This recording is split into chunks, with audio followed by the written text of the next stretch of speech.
ሰው እኮ ቁርስ እየበላ ምሳ እያሰበ ነው። ሰው ሱሪ መቀየር አልቻለም።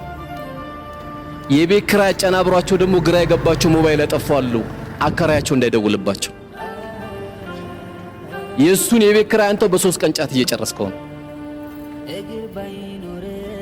አላህ ኩሉ ወሽረቡ ነው ያለው፣ ብሉ ጠጡ ነው ያለው። ብሉ ጠጡ ከምን ሐላል ካደረኩላችሁ ነገር ነው።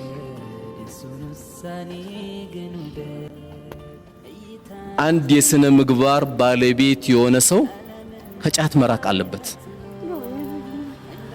ድሮ እንኳን ቢያንስ ክብር ነበረው እኮ ድሮ ጫት ራሱ ክብር ነበረው።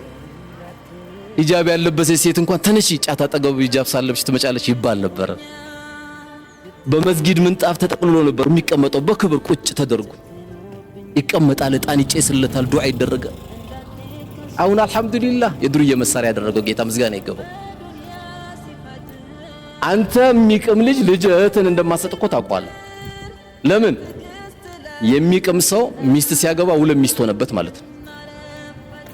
እንደው ሚስት በ200 ብር ቆንጆ ምግብ ታቀርባለች። ጫት ግን አይበቃውም። ብዙ ጓደኞች አሉታ።